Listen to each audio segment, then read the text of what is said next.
Once upon a time, in the quiet city of Everspire, where everything was always in its right place, and everyone was always right on time, lived a girl named Lily.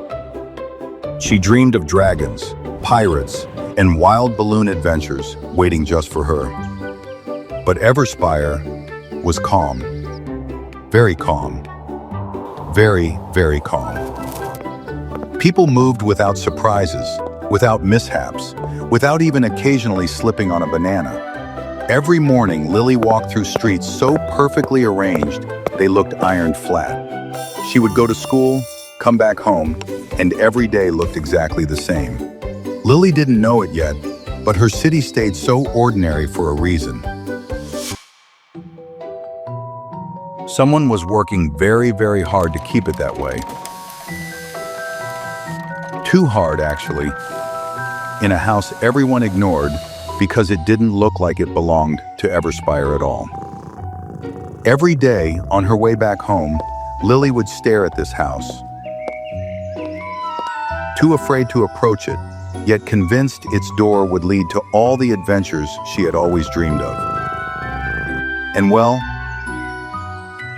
that day would prove her right.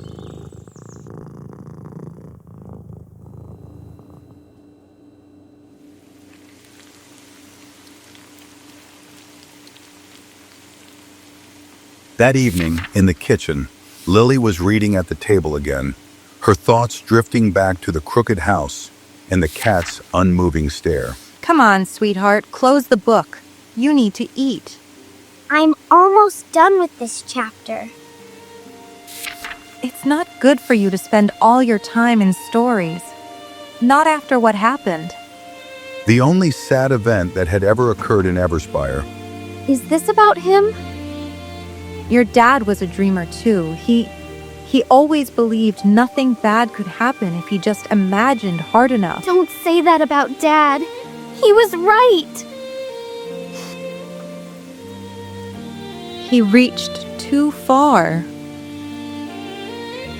Lily's father was a scientist. It's working! The dreamer kind. Yes! We did it! He always believed he could make the world more beautiful, until the day he tested an invention meant to carry people in gigantic pink bubbles instead of cars. But despite his best efforts, the formula wasn't stable. He was a dreamer, and yes, he reached too far.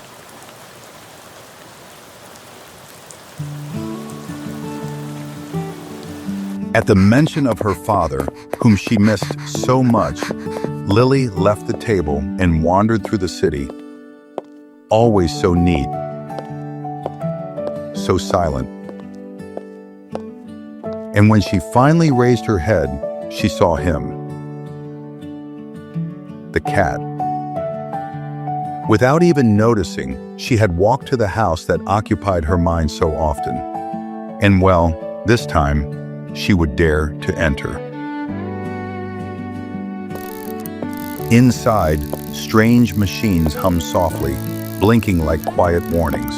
The whole house felt alive. And then she saw him, in a shadowed room. An old man lay in bed, pale and exhausted. He looked up, barely surprised. Oh, it's you, Lily. I expected I would see you someday. How do you know me? How do I know you? Well, I'm a scientist, and with my machines, let's say I prevent chaos and accidents. You prevent accidents? There has only been one sad event in Everspire. One I couldn't prevent. Lily understood. And like any girl her age would have in her situation, she ran away.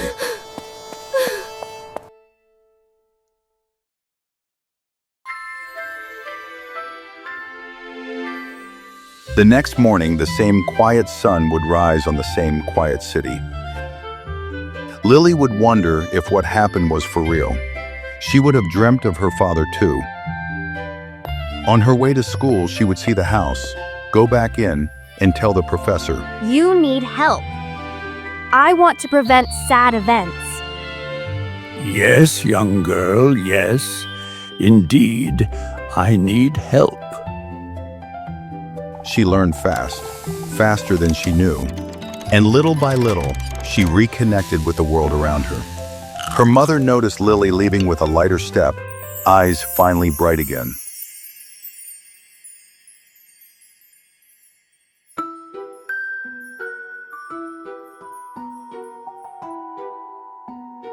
But as the weeks passed, Lily started feeling a temptation that was foreseeable. Adventure was literally at the tip of her fingers. In the following weeks, Lily's curiosity grew stronger.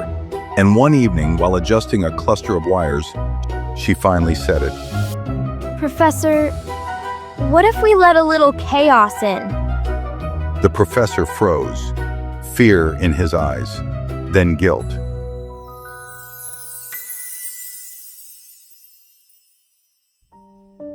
Lily, there is something you should know. I used to be your father's teacher.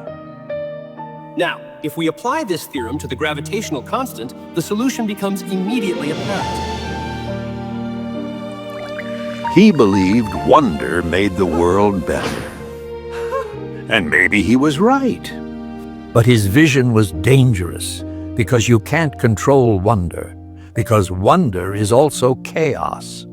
I knew he would put himself in danger, and I failed him. I failed to keep him safe. But when the professor looked into the eyes of this young girl, he saw her sadness and the need she had for a bit of wonder. So, he said yes. They opened the door.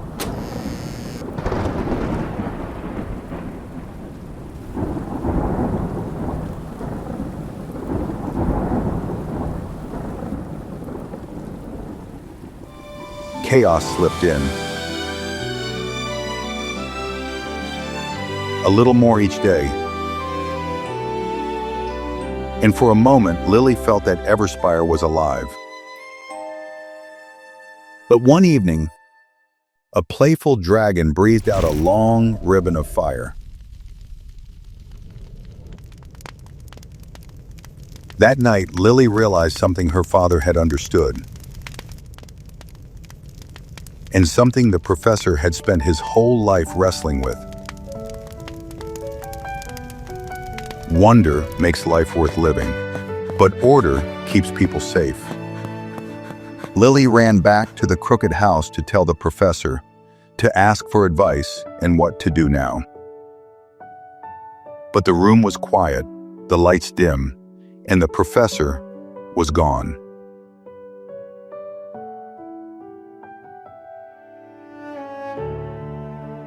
Too old and too tired, he had felt his time coming and chose to spare Lily from witnessing it. She stood there still and small, realizing she was now the one in charge of the city.